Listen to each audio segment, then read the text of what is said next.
And like in that whole production of this item, there's never been a human that's designed it, that said yes to the design. It's like, that is crazy that it can go from no one's ever said yes to, and like that they don't care. It's like they could put this design out and it's a load of rubbish.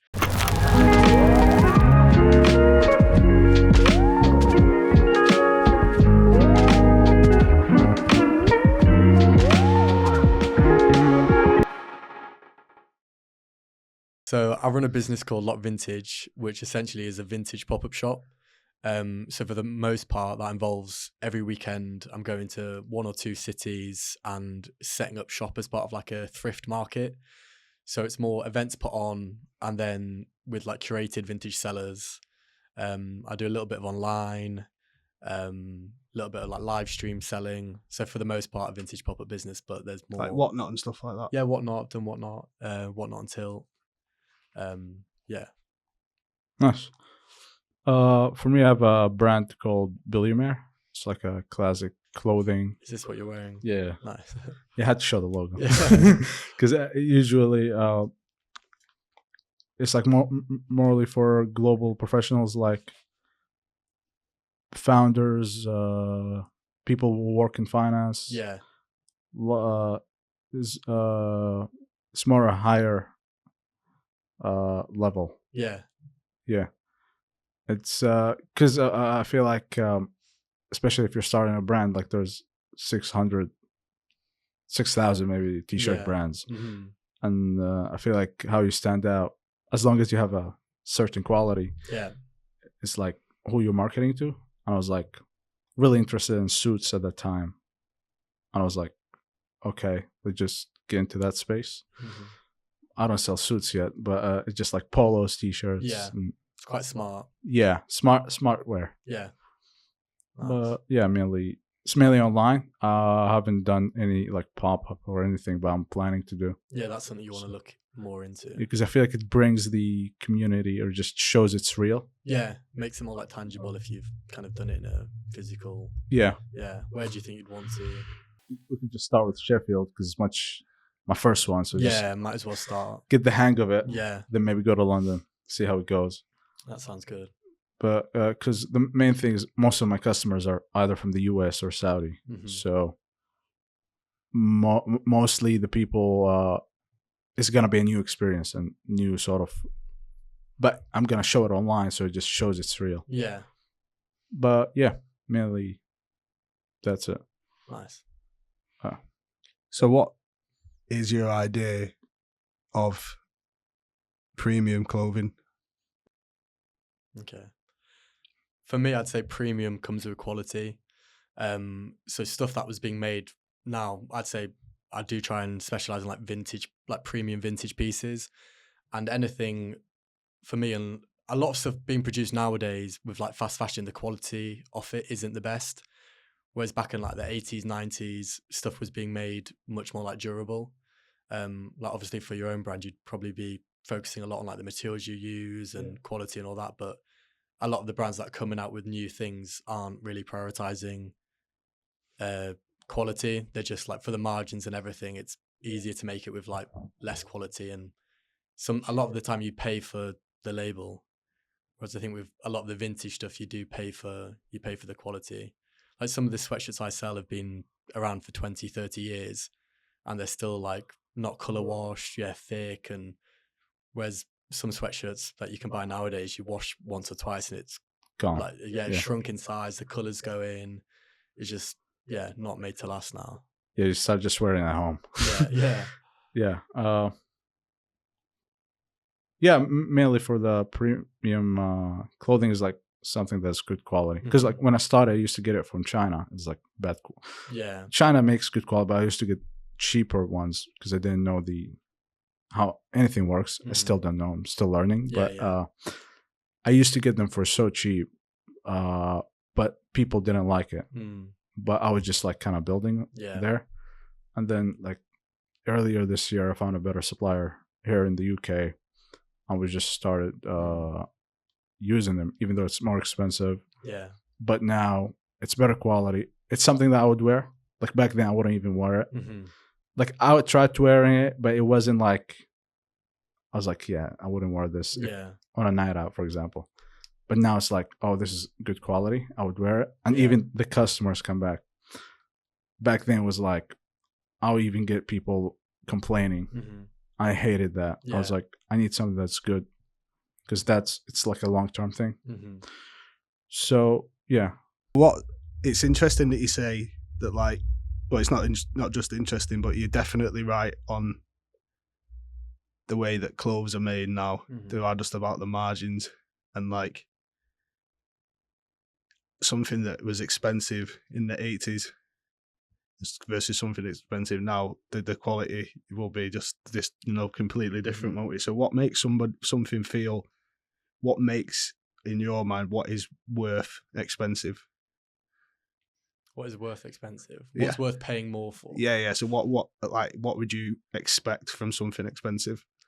A lot of the time it's good materials and how it's being produced.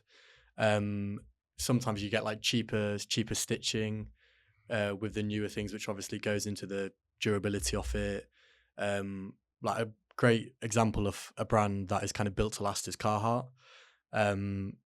It's one of these things that people will have worn these jackets for, and like actually work. I mean, it is a workwear brand, even though more so now it's been just worn as kind of a fashion brand. But I'd say Carhartt is a really good example of something that's worth kind of what you're paying for it, just in terms of thick quality, how it's actually been manufactured. It's not being mass produced. How stuff stuff now, a lot of it is just being mass produced. And if something's being mass produced, there can't be the same focus on quality. Whereas back then, nothing was being produced in like the quantities it is now. So therefore, the quality was much, much better. It was much more of a priority for businesses to prioritize that over just like mass producing, and just like brands like Shein and that sort of thing are just selling stuff at massive rates for cheap and poor quality. Well, first of all, quality. Mm-hmm. Like after a certain price point, you're paying for the quality, but also the name. Yeah. I feel like, especially right now, people sort of like define themselves with like brand names. It's like, oh, you're wearing that shoe from that brand, or like that jacket is like kind of represents something about you. Like Carhartt, for example, is like you're like working, you're like doing something. It has the quality, like that's like a non-negotiable. Like you can't build a brand without that. Yeah. But other than that, you paying for the represent is like, oh, this is who am I? Yeah. Like this is what the brand is for. But that's, I think, what the price means. I feel like sometimes with like a brand like Louis Vuitton or something, you are paying for quality, but like no jacket should ever be like £10,000. Yeah, for that you are just paying for the logo. For the logo, yeah, to like kind of, as you said, kind of show the lifestyle you're living and present yourself a certain way. Yeah, it could be different, like maybe just an ego thing, like, oh, I have more money, or maybe just like, oh, I belong in this club. Yeah, just different connotations.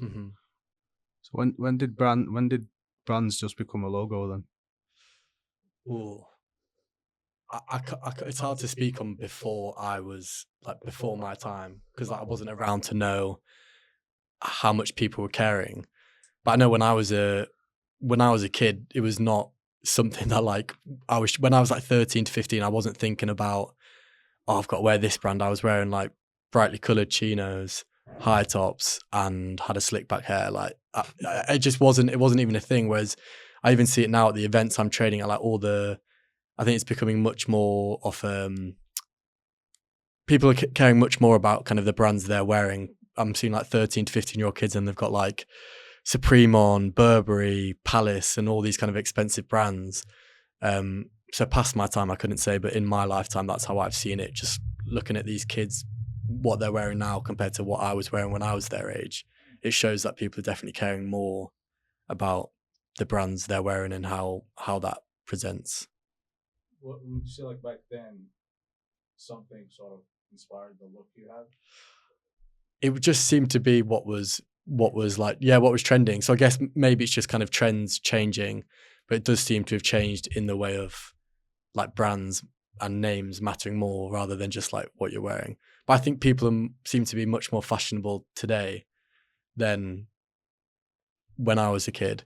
But if that's going to happen again, is if like in 15, 20 years time, we're again going to look at what 15-year-olds were wearing today compared to what they're wearing then, is it going to be the same look back on like, oh God, what were they wearing 15 years ago? Like now they're cool. Because I'm sure I thought I was cool when I was wearing it. And looking back now, it's like, what was I thinking? Like, definitely not. So it's whether just opinions will change or who knows. Yeah, probably. I feel like it goes up and down. Like I don't know for sure, but like probably 10 years ago was more logos, like loud stuff, a lot of big logos, Supreme. Yeah. And now it's getting quieter. Like you're seeing a lot of brands just doing either no logos or like they would do like a sort of like if you know, like a lot of black on black sort of stuff. Yeah. Or like the like a certain design or like the Prada triangle is like once you see it, it's like a Prada. Yeah. So it's sort of like, oh, if you know, I'm in the club, but like it's not loud. Yeah, yeah. That's kind of like, I feel like the movement that's been maybe perhaps for the next 5 years. Then I don't know what happens next. But I feel like there's a lot of suits now, classics. Like we're going back to the 80s. It might go back loud later. People get bored of it. Yeah. But yeah. And so it's interesting you're saying they seem like trends and following. So are people, I'd say people are more dressing for other people rather than themselves than like people who follow trends and stuff, because you'll get people who are super stylish and they're not like on trend or anything and they're like outliers, I guess. But do you think it's like a lot of people just dressing for each other? Yeah, it's hard to say, to be fair, because I mean, if you see a group and they're all dressed the same, that might lead you to think that way. But maybe that is just what they enjoy to wear. What do you sell the most of? Honestly, the range is like really, really wide. Like I sell a lot of like vintage sweatshirts, like with like embroidered logos, a lot of kind of workwear, like Dickies, Carhartt, those sort of brands, a lot of like 90s sportswear. In terms of women's wear, these jeans with like Y2K like embezzled back pockets, like they're really popular at the moment. But yeah, there's a big range really. Is it mostly men? I'd say mostly men. Yeah, mostly men. What about, are you just men's only? Yeah. I've had some interest, like some women DMing me like they want a woman cut. Yeah. But I was just like, I started an account, but it just felt like another business. Because like mostly for me, I'm building like an archetype. Like I'm not really into the clothes that much, so like it just felt a whole different business. I was like, I was just like maybe later. So what actually is the name of the brand? Yeah, Bellumaire. Bellumaire. Say that again. Bellumaire. Bellumaire. Yeah. Okay. Like Bellumaire. Bellumaire. Everyone says it differently. Like, what does it mean? That it's like I got the name. I was like billionaire. Yeah. Okay. And then I was like, I should use the name. Yeah. So you have obviously got your audience in mind, haven't you? Yeah. Yeah. I sat like for a month just thinking about it, like who is it for and how. I don't know where the name came from, but the Bellumaire came from billionaire. But I was like, maybe you should put a name, and I put a U instead of an I. It just looked better. Yeah. So you both actually, what you actually do, just to kind of go off on a tangent a little bit here, is that with it being aimed at billionaires and obviously yours is vintage, you both actively avoid fast fashion. Yeah. Don't you? Seem to both like quality is kind of in the forefront of both of our Yeah. brands. Do you know what I mean? So, like, what do you think, like? I really like the vintage, a lot of vintage stuff, Mhm. like especially suits. Yeah. They're really good. I feel like a Some lot of jackets. inspiration from vintage as well can be carried to like new brands as well, and kind of Yeah. how they're. Yeah, you were talking about the inspiration. For me, like what I wear, it mostly like from movies. Like I like watching older movies, and I'm like, they dress a certain way. And I'm like, that looks cool. Yeah. I'm just like, Hey, James Bond's probably the most fashionable Yeah. protagonist of all time. I was just like, how can I recreate it in my own way? Yeah. So, yeah, I think that way. And maybe some people like look at to celebrities, and they're like, that's how I want to dress. Yeah. I mean, it's a big thing. That's why, like, I feel they send products to Yeah. like famous people, because like people look at it and they're like, Yeah.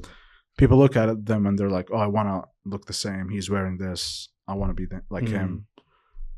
So if I wear that, I'm like closer. Definitely. I mean, fast fashion doesn't just apply to like budget brands. Like if you go to Japan, you can get off-season like North Face, because people will wear it once, take it to a second-hand shop. My friend has a shop in Manchester where he just goes to Japan like 4 times a year with 10 suitcases and just gets it all, you know, from the charity shops in Japan and stuff. Wow. because that's how fast things are over there. So it's not just like segregated to cheap clothes. But why is fast fashion become so popular? It's kind of based off to what you were just saying there, but I kind of love to. I don't know, but I think it's just because it's cheaper. You could buy a lot more.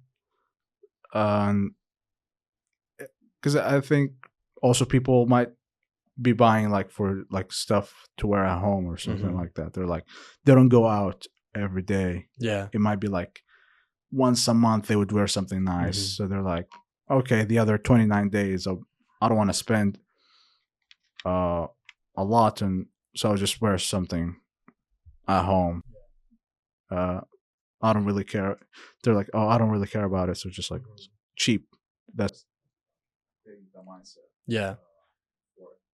I think one reason why fast fashion is becoming kind of a bigger, like it's a much bigger thing today, is because we're consuming much more than we used to.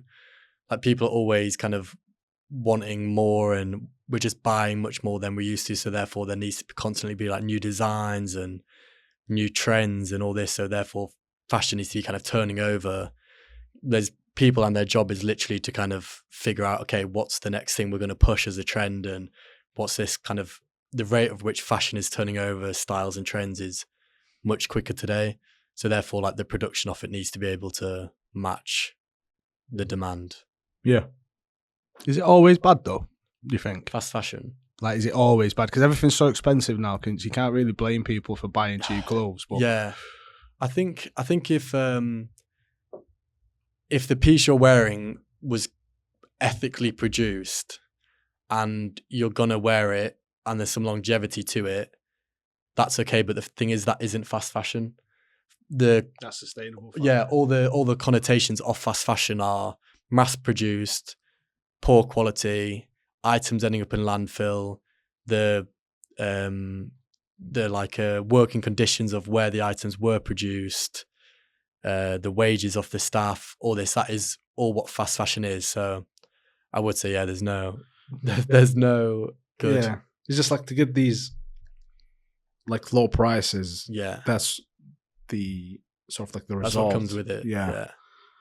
I think as well, if you're buying a t-shirt, let's say something that was mass produced, like a fast fashion t-shirt, let's call it, and you paid £4 for it, you get 2 wears of it, you've got to buy another one, you pay another £4. In a few weeks, or it's got a little tear in it, okay, you've spent 12 quid then on a t-shirt. You would have been better off just buying one that's been produced a bit more consciously for more, because you're actually going to get more wear out of it. There's an old saying, it's too broke to buy cheap. Yeah.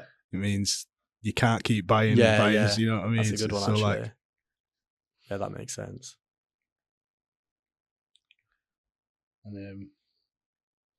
So yeah, you'd much rather obviously buy a vintage shirt like or some Levi's vintage for like 15 quid than buy £4 or £5 jeans, cheap jeans. Yeah, definitely. Because why do you think people go to fast fashion over vintage or even saving up for a bit more luxury? Because if you can get vintage for such a decent price, it's still almost quite novelty, isn't it? You know, going to the charity shops and this and that. Like, it's pretty novelty. I think a big part of it is the vintage scene is ran by independents. It's ran by people like myself, sole traders and individuals running a business. Most vintage isn't ran by these like big corporations. So therefore there's not the money in marketing. Whereas you're on Instagram, you're on any social media, what's being pushed to you is fast fashion. So kind of your awareness to the like how available it is with fast fashion is much more in your face. It's much more pushed out there. And I think that's like a major reason why so many more people are buying fast fashion, even though they could get some good quality vintage ones for the same price. It's just not as in your face. Yeah. Back to the point you said, like, because they also need to, like, they want to buy a lot, so it's much easier to get a lot of like cheap stuff. Just like, I could order it like monthly. Yeah. Also, as you said, like, it's the vintage one are independent, so it's like much harder to be in your face. Yeah. Like this, like for example, in Saudi, the vintage scene is like non-existent. It's not like here. Here it's like you could see a couple of stores, especially around here, just down the other road. So in there, it's mostly like most of the year, or like monthly, you're buying from Shein because it's so cheap, and then maybe once a year or twice you would buy from a nice place just to have sort of like for certain events. Okay, I got these nice clothes, but most of the year, just wearing something normal. That's like the most in Saudi. But like there's different sort of like levels, but like how the average, how it goes usually. Do you think there's potentially a stigma about buying vintage in Saudi? I noticed. I don't mind it. Yeah. But I noticed when I tell some people they're like other used stuff. Yeah. I'm like, it's fine. Yeah. But I think some people don't like the idea. Because there's quite a big base on like your appearance and all that. That's a lot of people take pride in that, and maybe it takes away from it a bit if it's secondhand. I don't know why is it, but maybe yeah. Because like, somebody wore that. Yeah. It's as if you couldn't afford it in the first place. That's why you bought it maybe secondhand. I haven't really dig that deep into it, but I suppose if the scene's not there and there's nothing to research, is there really? Yeah. You know, and if that's all you've known, and it's interesting. I actually thought there would have been like, because I've told you before, I've been to Saudi before, and there's a disparity of wealth, isn't there? And it's very visible when you're there, especially when you're in the streets. You can be walking past the palace 1 minute, and then the next there's a little bit of, like I said, the disparity of wealth. I thought that secondhand clothing would have been quite popular. Yeah, but I guess not. It's not even like fashion itself is not as popular as in here. Like you don't see a lot of independent brands as well. It's mostly big like companies, just that everybody goes to. Yeah.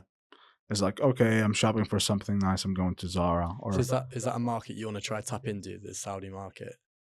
The good thing is like there's no competition. The other thing is like the harder thing is like they mostly wear the traditional clothes, like the Saudi thobe. So it's like, right. It's much harder. Think of somebody like he goes to work wearing that. How do you get him to wear a polo or a t-shirt? I'd love a camel skin jacket though for the winter. Yeah, it's so good. Yeah, outerwear works in the winter, some because you could wear it on top of it. But it's industry. I feel like it has a big potential, because like there's no competition, as I said. Like most of the competition is in the US and the UK a lot less, but the US is everything there. But the opportunity in the US is also big. It's like people are buying. I feel like in here, I don't know about the vintage. It's much it's already built up, so Yeah. it's harder to tap in. But you could do it. But fix Saudi is there's potential Yeah. there. Nice. I think it's the price points and for example, you look at Louis Vuitton, like a $10,000 jacket is like, it doesn't cost that much to make. Probably cost them 60. So selling it for 2,000 is too much, and people are getting to know that, because we used to think like 5 years ago, it's like, oh, these Italian brands or like French brands, they're getting it made in Italy or in France, so it's like the best quality. And then we've seen like 2 years ago or like a year ago is like being exploited, that they're just putting the tag made in Italy, they're made somewhere else, and people are losing trust. So they're like, should I pay for that? It's like, maybe it's not worth it. But I'm seeing like a rise in you could be a luxury brand and sell a jacket for like 300, 500. Yeah. It's like, it costs you 60, and you probably have to take all the costs, 200, I don't know. But for 600, and the quality, you're getting the same quality as 10,000. Yeah. And it's like, if the brand, that's another thing that is becoming important. Like, do I have the same beliefs as them? If it's yes, then okay, this is like a luxury brand. But I feel like the luxury name, the word luxury, got sort of being overused. Mm-hmm. And I don't, sort of like everybody says it's luxury. Yeah, yeah. So I think it goes back to what we were saying before about quality, doesn't it? Yeah, because like luxury comes with quality. Yeah, luxury and I think I'm getting luxury conflated with premium here. Because if something is expensive like Louis Vuitton, a luxury is something beyond your means, isn't it? Yeah. A luxury. So, but premium is like well made, good quality. Like, would you class your brand as premium or luxury? I would say premium. Premium. Because I was like, at the beginning I was like, oh, it's luxury, but then found out it's like more like premium. And it's much better. Like, you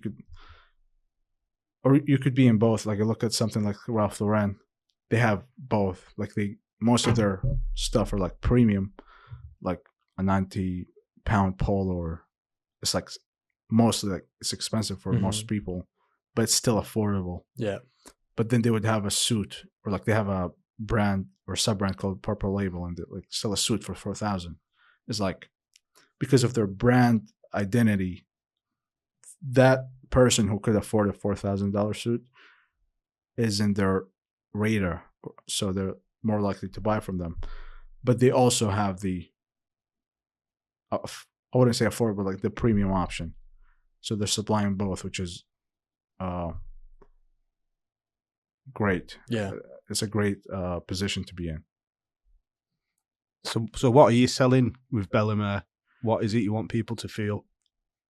I'm trying to bring the luxury vibe into your hands with like a premium price. I don't know if we get to the point where I'm selling, like, I looked at Laura Piana selling like 400-pound polos, and I'm like, that's a bit too expensive.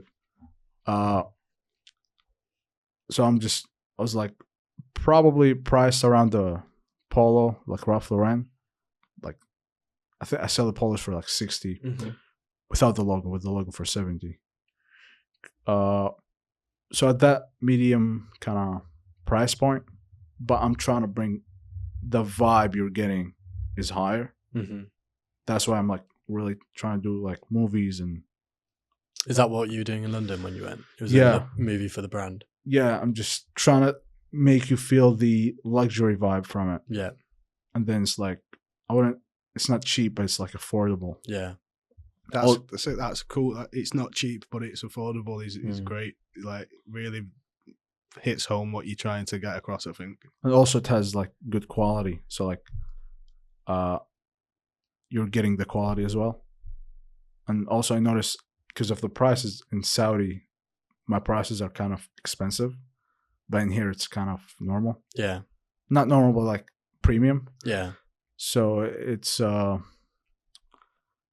like a 60-pound polo in here is like premium, but in Saudi it's luxury. Right. Okay. But like a 300-pound polo in here is luxury. Yeah. So yeah. there's this difference, and me trying to be in both markets. I think this is why I chose to be in premium. Yeah. What would you price something at, Josh, if you were to get like a vintage Ralphie or something? £20.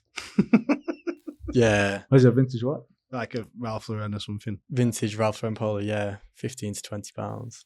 Yeah. It's How crazy, much you really. get it? We'll have to cut this out. Yeah, cheaper than £20.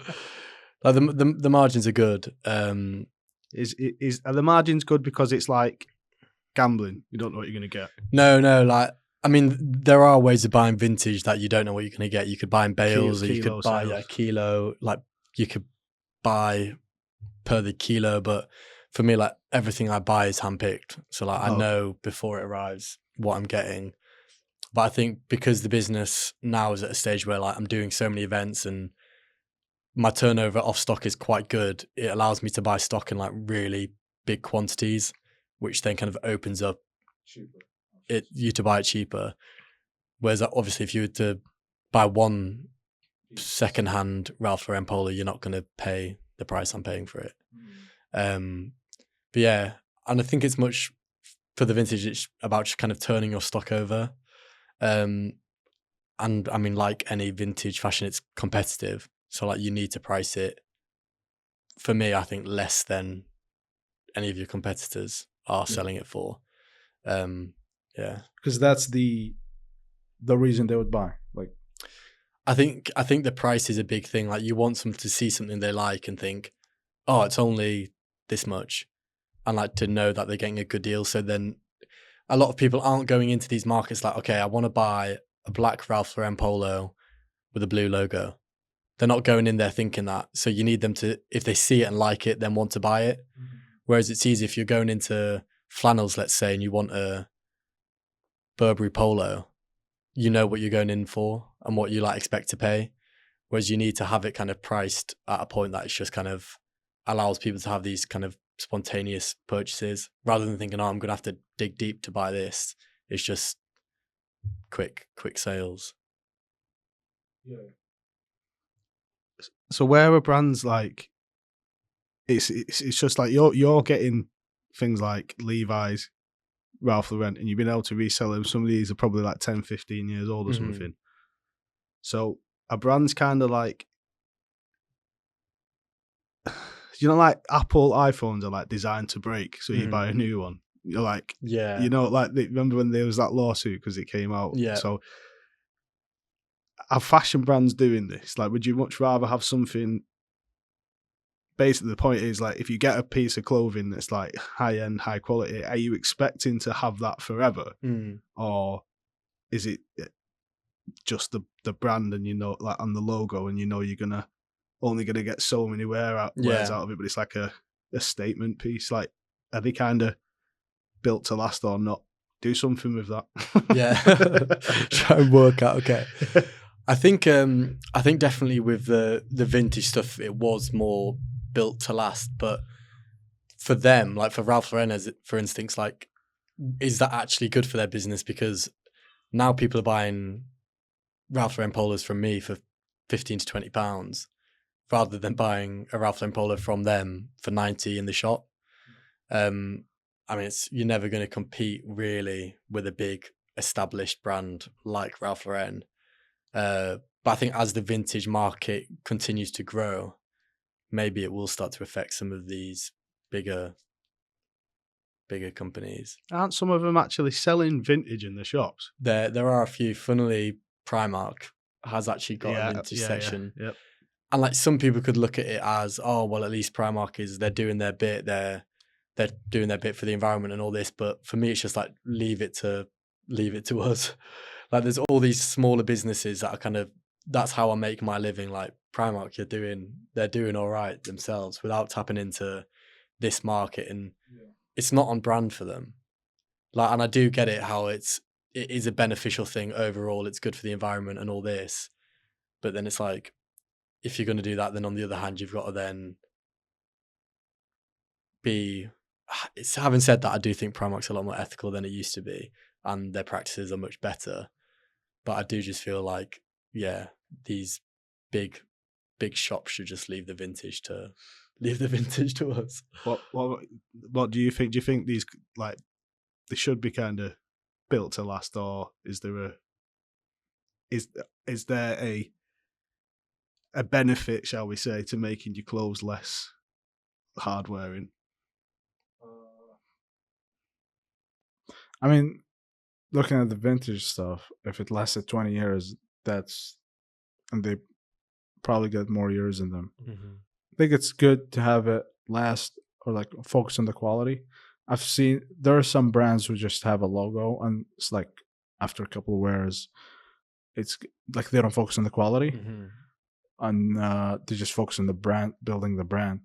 But that doesn't last long for them because you don't build longevity with it. Yeah. So at least you got to have a certain amount of quality. Mm-hmm. I don't know if the quality of these big brands, I don't know if like Ralph Lauren is using different material than 30 years ago that is worse to make people buy more.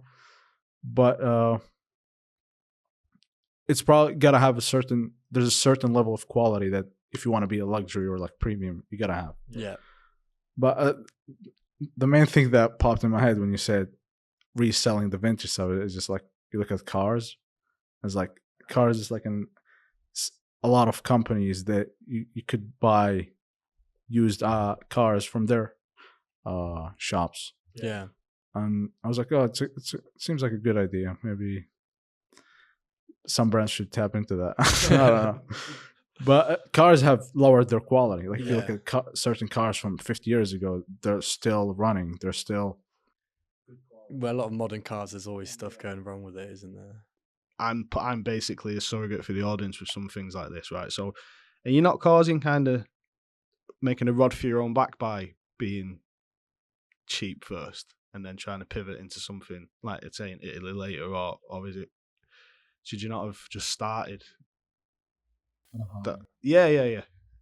The problem with that is that you need a big capital. Yeah. Right.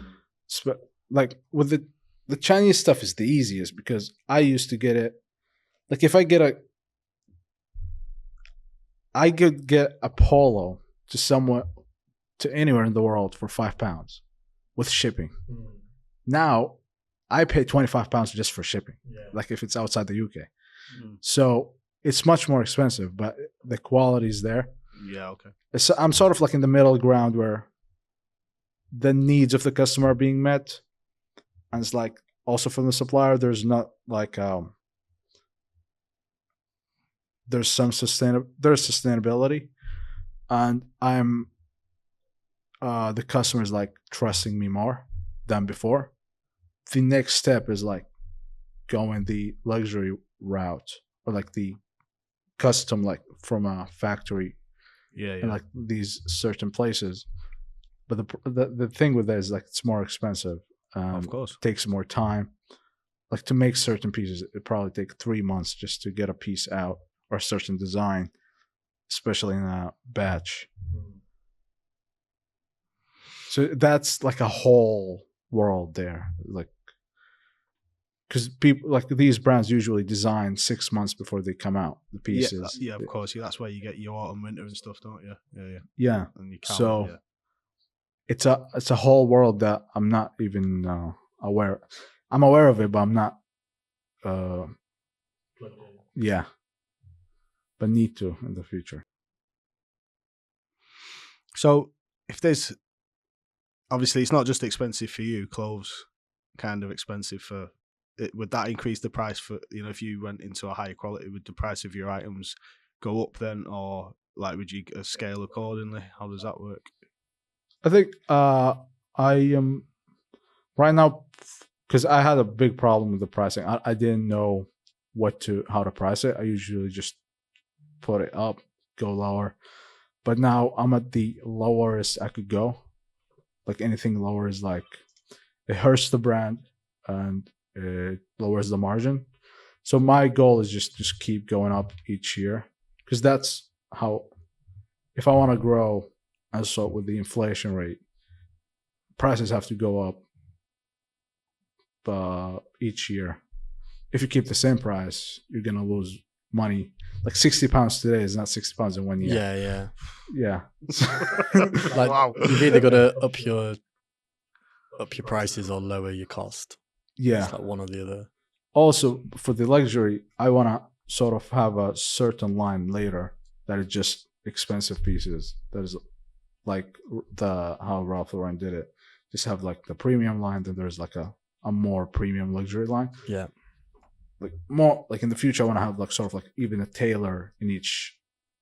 When I want to have shops, I want to have a tailor in each one of them, because I want to get into suits as well, as like all pieces are custom made. Like I looked at Suit Supply. I went to one of them stores in London. It's just beautiful. Like they had a tailor in the middle there, and it's like you're getting your suit accustomed to you in the place, and it's not like in Savile Row is just like 2,000, 3,000 pound suits, or even 10,000. In Savile Row is like, and the Suit Supply is like 600, 700. That's kind of where I want the field I want to play in. Yeah. Which is actually fairly affordable, really, for a suit. Yeah. Also, like not cheap, so you're having like still look, it's like premium element. Yeah.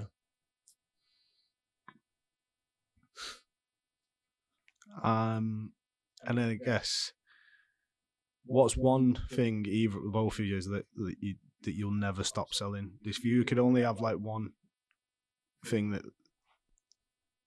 what was it that you'd just sell if it was just like one item of clothing? There's nothing, because you just don't know now, like these things that are in, like Carhartt, now Coach bags are really in, jeans with embezzled like diamantes on them and all this. Like there's nothing that I can say has like unlimited longevity. That is just like never ever going to go out of trend. Like I just couldn't say that. But Carhartt, if I had to, is the most like durable and is a brand that I can't see going anywhere. So nothing's timeless, is what you're saying? Nothing's a set like forever, like timeless. Yeah, there's nothing I could say. Shirt.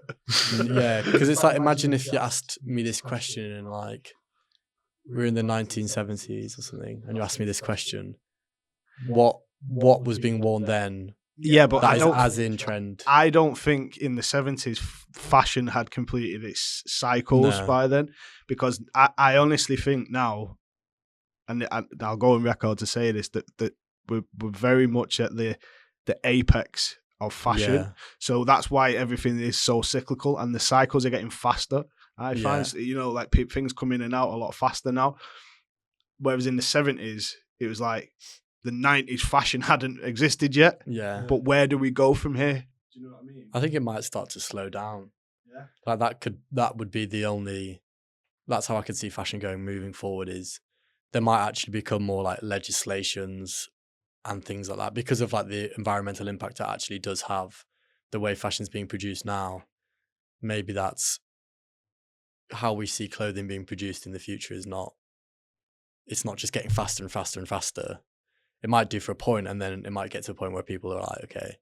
Yeah. And consciousness as well picks up, and people actually start to understand more about what they're getting, where they're getting it from, and the implications of what they're buying. Because I think that's a big part of it. A lot of people don't have the awareness of what are the consequences of buying from these places. Yeah, like what's going on in the background. Yeah. You don't see the journey of how the item got from nothing to at your door. Yeah. Like most people just seeing something they like it, they could buy. Yeah. It's all very quick as well. I think people now, even with everything like dopamine, like, I mean, it's weird to relate it, but like TikTok and all this, like fast pace, how we're living so fast paced, and like we just want these things quickly. Like fashion is like that. Like you order something now. Yeah. It's like you see a TikTok of someone wearing something, you like the look of it, you find it 2 minutes later, and then like you can have it by your house the next day at 12. Like it's actually crazy. And I'm sure there's a thing now where like AI is actually making new items and producing it, and there's been no human ever. Then there's no human like saying yes to the thing. It gets listed online on like a platform like Shein, and if it's and if it's getting orders, it will keep getting produced, and if not, then it gets taken off the shop. And like in that whole production of this item, there's never been a human that's designed it, that said yes to the design. It's like, that is crazy that it can go from no one's ever said yes to, and like that they don't care. It's like they could put this design out and it's a load of rubbish, no one orders it, okay, AI will work it all out and let's not push this. Whereas if it's getting orders, it's like, okay, let's make a similar design, let's go. So it's like, it is crazy.